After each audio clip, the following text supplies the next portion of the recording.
Tahukah Anda bahwa yang benar-benar mengkhianati seseorang bukanlah tindakan atau perilakunya, melainkan kata-kata yang keluar dari mulutnya tanpa disadari?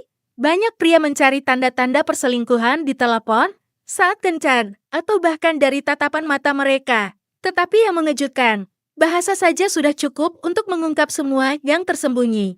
Kata-kata menyimpan rahasia di dalamnya, dan nada suara mengungkapkan apa yang terpendam di lubuk hati. Jika Anda berpikir seorang wanita yang terampil dapat menyembunyikan perselingkuhannya melalui kebohongan atau kepura-puraan, Anda salah, karena lidahnya akan mengkhianatinya sekeras apapun ia berusaha. Jika Anda masih menonton video ini, berlanggananlah ke saluran ini dan beritahu kami di kolom komentar dari negara mana Anda menonton. Dan jangan lupa bahwa ada tips tambahan di akhir video. Jadi jangan sampai terlewat. Bayangkan istri atau pasangan Anda sedang berbicara dengan Anda seperti biasa. Tetapi tiba-tiba Anda menyadari sesuatu yang tidak biasa. Dia mulai mengulang-ulang frasa yang sama secara berlebihan. Tertawa dalam situasi yang seharusnya tidak lucu. Atau menggunakan kata-kata yang sebelumnya tidak ada dalam kosakatanya. Semua ini merupakan tanda-tanda halus bahwa pikirannya sedang disibukkan dengan hal lain. Dan bahwa dia sedang berusaha menyembunyikan kebenaran, bahasa sehari-hari. Seorang wanita seringkali merupakan cerminan yang jelas dari dirinya sendiri. Jika tiba-tiba berubah, artinya hatinya juga berubah. Seorang wanita yang berselingkuh tidak menyadari bahwa lidahnya merekam pengakuan tidak langsung. Misalnya, ketika dia sering menggunakan kata ganti aku, seolah-olah untuk menegaskan kemandiriannya dari Anda. Ini bukanlah hal yang acak. Ini merupakan cerminan keinginannya untuk memisahkan diri secara psikologis dari hubungan tersebut. Anda mungkin mendengarnya mengulang-ulang. Aku bebas, aku pantas mendapatkan yang lebih baik, aku tidak berkewajiban. Frasa-frasa ini bukan sekadar kata-kata. Ini merupakan indikator bahwa dia sedang memikirkan pria lain, memberinya ilusi kekuatan dan kebebasan. Tanda lainnya adalah ketidakkonsistenan dalam cerita-ceritanya. Dia mungkin bercerita tentang tempat yang pernah dikunjunginya, atau panggilan telepon yang diterimanya. Lalu keesokan harinya, tanpa disadari, mengubah detail ceritanya.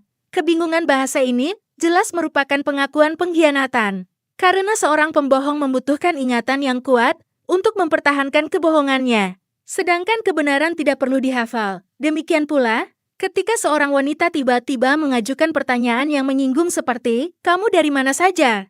Atau "Kamu bicara dengan siapa?" Dengan cara yang berlebihan, kemungkinan besar dia sedang mencerminkan isi hatinya. Si pendusta berpikir bahwa pasangannya juga berselingkuh, tanpa sadar memproyeksikan perasaannya kepada pasangannya. Kata-katanya di sini bukan sekadar pertanyaan, melainkan cerminan dari pengkhianatannya sendiri.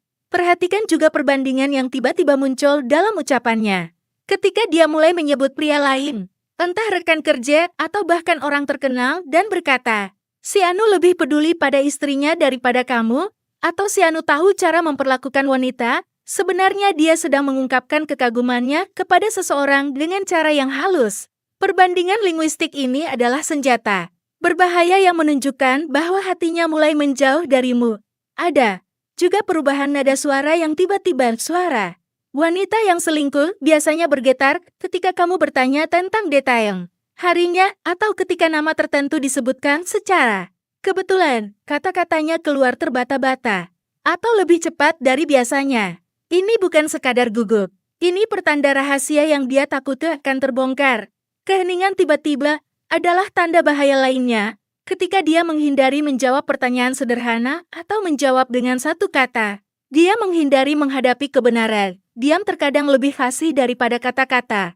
Itu adalah pengakuan pengkhianatan yang jelas. Seorang wanita yang berselingkuh mungkin mulai menggunakan kata-kata menyakitkan yang belum pernah ia gunakan sebelumnya. Sering mengkritik dan menyalahkan Anda atas setiap hal kecil. Kata-kata ini tidak hanya datang dari hatinya, melainkan upaya untuk meyakinkan dirinya sendiri bahwa ia adalah korban demi membenarkan pengkhianatannya secara internal. Dengan setiap kata, ia membangun tembok pertahanan tempat ia bersembunyi dari rasa sesam. Yang lebih berbahaya lagi adalah berlebihan dalam menggunakan kata-kata manis. Ya, seorang wanita yang berselingkuh terkadang dapat membanjiri Anda dengan kata-kata cinta yang tiba-tiba dan perhatian yang berlebihan. Ini bukanlah cinta sejati, melainkan upaya untuk menutupi jejak pengkhianatan dan menyembunyikan rasa bersalahnya. Pria bijak tidak tertipu oleh kata-kata manis saja. Ia menyeimbangkan kata-kata dengan tindakan. Jika Anda berpikir mudah untuk mengenali pengkhianatan seorang wanita melalui kata-katanya, Anda salah. Rahasianya tidak hanya terletak pada kata-katanya sendiri, tetapi juga pada cara pengucapannya, dalam pengulangan, keraguan, proyeksi, dan bahkan keheningan.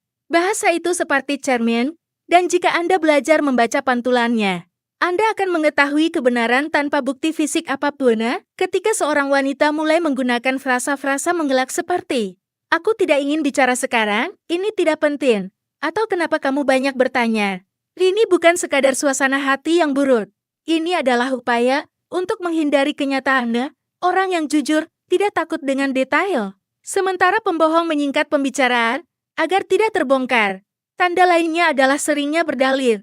Ketika Anda menyadari bahwa setiap kalimat dimulai dengan "karena aku sedang sibuk" atau "aku sedang ada keadaan darurat", ketahuilah bahwa pengulangan ini tidak normal. Wanita yang jujur tidak perlu terus-menerus membenarkan hidupnya. Sementara seorang yang berselingkuh mencoba menutupi tindakannya dengan pembenaran yang berulang-ulang. Fenomena halus lainnya adalah keceplosan. Dia mungkin memanggil Anda dengan nama pria lain secara tidak sengaja, atau menyebutkan kejadian yang tidak ada hubungannya dengan Anda seolah-olah Anda ada di sana. Keceplosan ini mengungkapkan kedalaman pikirannya. Freud pernah berkata, keceplosan lidah bukanlah pengakuan yang acak, melainkan pengakuan yang tidak disadari. Dan, jika terjadi berulang kali, itu bukanlah suatu kebetulan. Juga, berhati-hatilah dalam menggunakan tawa sebagai mekanisme pertahanan diri.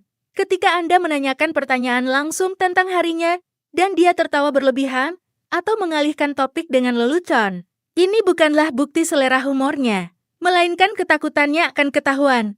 Tertawa secara tidak tepat berfungsi sebagai penyamaran untuk menyembunyikan ketegangan batin ketika seorang wanita mulai menggunakan kata-kata yang menyinggung seperti, "Kamu tidak mengerti apa-apa, kamu selalu mencurigaiku, atau kamu terlalu sering memperhatikanku." Dia tidak hanya membela diri, dia menyerang Anda untuk mengalihkan tekanan. Frasa-frasa ini menunjukkan bahwa dia takut rahasianya akan terbongkar. Jadi dia menggunakan serangan sebagai pertahanan terbaiknya. Juga, perhatikan perubahan gaya narasinya ketika seorang perempuan jujur bercerita. Ia menyajikan detailnya secara logis dan berurutan. Sementara seorang pengkhianat akan menambahkan detail-detail yang tidak penting, seolah-olah membumbui cerita dengan kata-kata untuk mengesankan Anda. Detail yang berlebihan bukanlah kejujuran, melainkan upaya untuk menyembunyikan kebohongan. Isyarat linguistik lainnya adalah apa yang bisa disebut perbandingan diam-diam. Ia mungkin berkata, "Mengapa kita tidak mengubah sedikit saja? Mengapa kamu tidak bisa lebih romantis? Atau aku merasa kamu tidak peduli padaku lagi seperti dulu." Ini kalimat-kalimat ini mungkin mencerminkan keberadaan orang lain dalam pikirannya, yang sedang ia bandingkan dengan Anda. Ketika ia berbicara berlebihan tentang kebebasan dan kemandirian, ini merupakan indikator psikologis yang berbahaya. Kata-katanya mungkin mengandung pesan tersembunyi bahwa ia tidak lagi menginginkan batasan-batasan dalam suatu hubungan. Misalnya, ia mungkin berkata, "Setiap perempuan berhak menjalani hidupnya," atau "Tidak seorang pun boleh mengendalikan saya." Ini bukan sekadar filosofi. Ini adalah pembenaran internal atas tindakannya. Seorang perempuan yang berselingkuh seringkali menggunakan metode menyalahkan balik. Ia mungkin berkata, "Kamu yang harus disalahkan atas segalanya," atau "Jika kamu peduli padaku, aku tidak akan memikirkan orang lain." Kata-kata ini tidak berarti ia adalah korban, melainkan cara psikologis untuk meredakan rasa bersalahnya. Seorang yang berselingkuh selalu berusaha menyalahkan orang lain untuk meyakinkan diri mereka sendiri bahwa mereka tidak bersalah. Salah satu tanda yang mungkin tidak disadari banyak orang adalah perbedaan waktu.